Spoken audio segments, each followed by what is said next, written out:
मोदी की ढाल बनी कांग्रेस। मोदी के लिए दीदी से भिड़े अधीर रंजन। ममता ने लगाया आरोप तो अधीर रंजन ने कहा झूठी।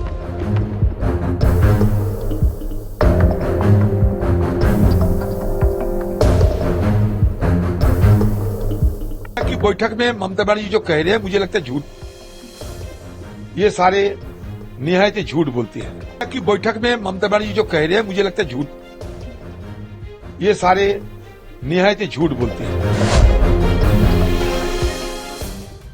नमस्कार, मैं खुशबू राय और आप देख रहे हैं एनएमएफ न्यूज। एक ऐसी खबर सामने आई है जिसे सुनकर आप भी सकते में आ जाएंगे। दरअसल नीति आयोग की बैठक से वॉकआउट करने के बाद ममता बनर्जी चीख रही थी, चिल्ला रही थी, मीडिया के सामने आकर कह रही थी कि मुझे बोलने नहीं दिया गया, मेरा माइक ऑफ कर दिया गया।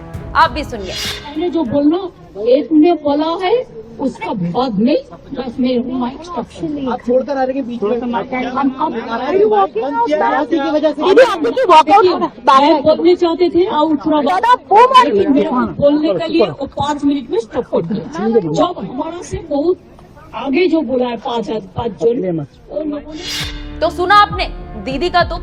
अपने हाव भाव और बॉडी लैंग्वेज से दीदी कितनी परेशान दिख रही है। पीएम मोदी पर आरोप लगा रही है, बार बार कह रही है कि मुझे बोलने नहीं दिया गया, मेरा माइक ऑफ कर दिया गया। पीएम मोदी पर दीदी आरोप तो लगा रही थी, लेकिन उन्हें क्या पता था कि इस बार आरोप पर जवाब किसी बीजेपी नेता या एनडीए के किसी घटक दल के नेता की तरफ से नहीं आएगा, बल्कि उनको जवाब मिलेगा उन्हीं के इंडी गठबंधन के सबसे बड़ी पार्टी कांग्रेस की तरफ से। समझे नहीं तो अभी समझा देते हैं। दरअसल ममता दीदी पीएम मोदी पर आरोप लगा रही थी और पीएम के बचाव में बीच में कूद पड़े हैं कांग्रेसी नेता अधीर रंजन चौधरी और उन्होंने दीदी को निहायत ही झूठी करार दिया है। कि बैठक में ममता बनर्जी जो कह रहे हैं मुझे लगता है झूठ, ये सारे निहायत झूठ बोलती है। क्योंकि एक स्टेट की अगर कोई मुख्यमंत्री को इस तरीके की बोलने का मौका नहीं दिया जाते, बोलने की इजाजत नहीं दी जाती, ये मुझे ताज्जुब लगता है। कांग्रेस नेता यही नहीं रुके, उन्होंने दीदी की पोल खोल कर रख दी। उन्होंने बताया कि दीदी इस प्लानिंग के साथ ही गई थी कि वहां जाकर क्या करना है और क्या नहीं करना। हुआ क्या होने वाला पहले से उन्होंने ममता बनर्जी इसका इजाहर दे चुके हैं कि हमें बुलाए हैं, हम जाना चाहते हैं, लेकिन हुआ हमें बोलने को नहीं मिलेगा मौका। ये पहले जाने का पहले जो नौटंकी होते हैं ना, नौटंकी की सारे जो स्क्रिप्ट है वो बयान कर चुके थे, वो ममता जी कर चुकी थी, सारे बयान दे चुकी थी। पहले उनको जानकारी मिल चुकी होगी कि वहां जाके क्या क्या होगी या नहीं होगी, सारी जानकारी उनकी मुहैया कर सकती थी वो। इधर वित्त मंत्री निर्मला सीतारमण ने भी दीदी के आरोप को सिरे से खारिज कर दिया और उन्हें झूठा बता दिया। सीतारमण ने कहा उनका माइक बंद कर दिया गया था, ये पूरी तरह से झूठ है। हर सीएम को बोलने के लिए उचित समय दिया गया था। ये दुर्भाग्यपूर्ण है कि पश्चिम बंगाल की मुख्यमंत्री ममता बनर्जी ने दावा किया है कि उनका माइक बंद कर दिया गया था, स्विच ऑफ कर दिया गया था, जो सच नहीं है। उन्हें इसके पीछे सच बोलना चाहिए, न कि फिर से झूठ पर आधारित कहानी गढ़नी चाहिए। Honorable Chief Minister of West Bengal, Mamata Banerjee, was here attending the Niti Aayog meeting, which is being under the chairmanship of Honorable Prime Minister. We all heard her, even as she spoke.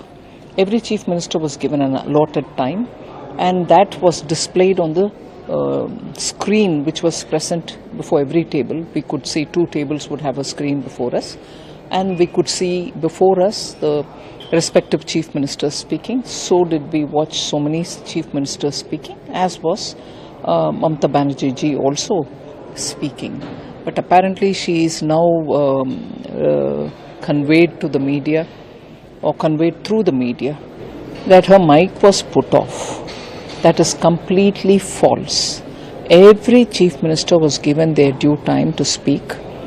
If they wanted an extra time, when the meeting which is being chaired by the Prime Minister, but the organizing of the meeting is being done by Senior Minister Shri Rajnath Singh, Raksha Mantri ji. At the end of the time of allotted time of the Chief Minister, Rajnath ji would tap on the mic, so it would go audibly. You will hear a tick noise.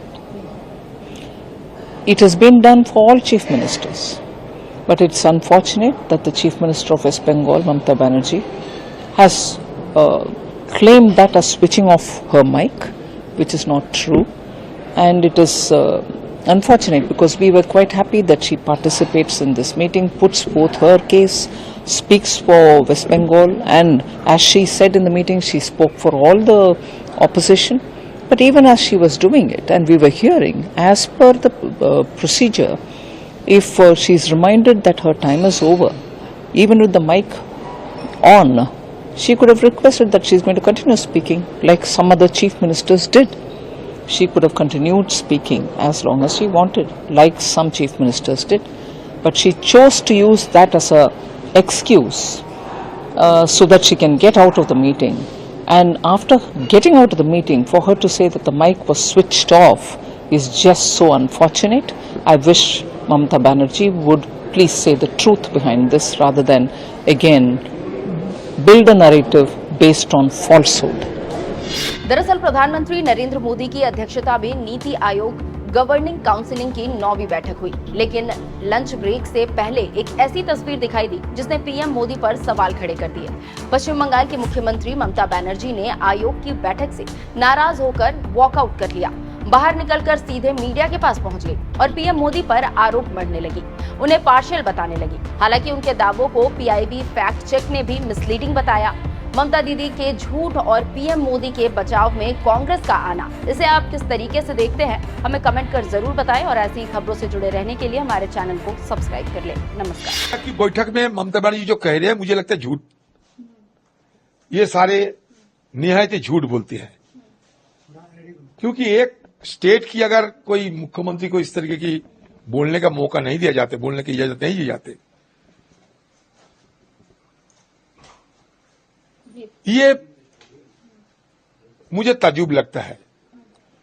और दूसरी बात यह कि हुआ क्या होने वाला, पहले से उन्होंने ममता बनर्जी इसका इजाहर दे चुके हैं कि हमें बुलाए हैं, हम जाना चाहते हैं, लेकिन वहां हमें बोलने को नहीं मिलेगा मौका।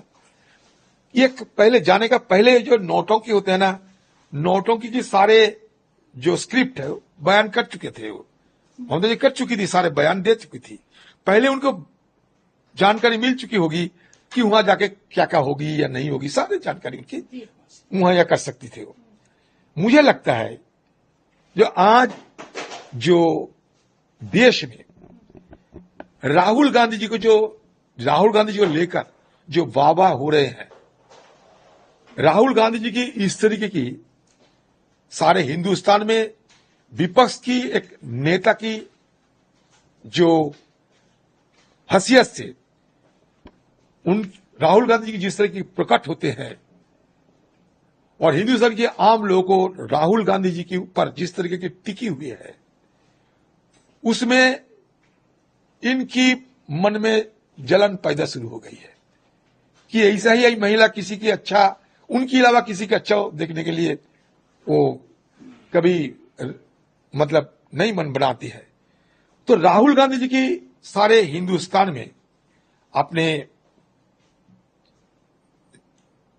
जो हमारा देश की जो सियासत, इस सियासत में जिस तरीके की उनकी मतलब प्राथमिकता दिए जाते हैं और जिस तरह की उनके लिए सारे देश में चर्चा हो रही है, इसमें ममता बनर्जी की शायद जलन थोड़ा जरूरत से ज्यादा हो गई है।